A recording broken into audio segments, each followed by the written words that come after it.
લે ભાઈ, આવી ભરપૂર મસાલેદાર ફૂલવડીની રેસીપી તમે પહેલીવાર જોઈ હશે. આ તો ભાઈ વર્ષોથી ચાલતું આવતું ફરસાણ એટલે ફૂલવડી.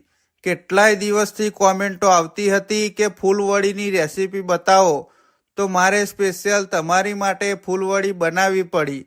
અરે ખાલી કહું છું હો, આ તો એક મેનુમાં હતી તો ભાઈ બનાવી.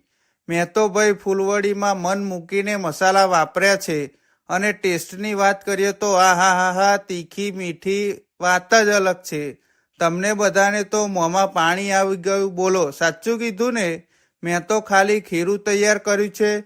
અસલ કારીગર તો મારા મમ્મી છે. અને હા, ફૂલવડીમાં શું નાખ્યું છે એ જાણવા માટે કોમેન્ટ કરો તો હું રેસીપી મોકલી આપીશ.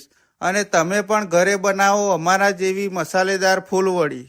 આ ફૂલવડી દશેરાના દિવસે બારેજામાં ફાફડા જલેબીની સાથે વેચાણ કરવાના છે, તો પહોંચી જ જજો.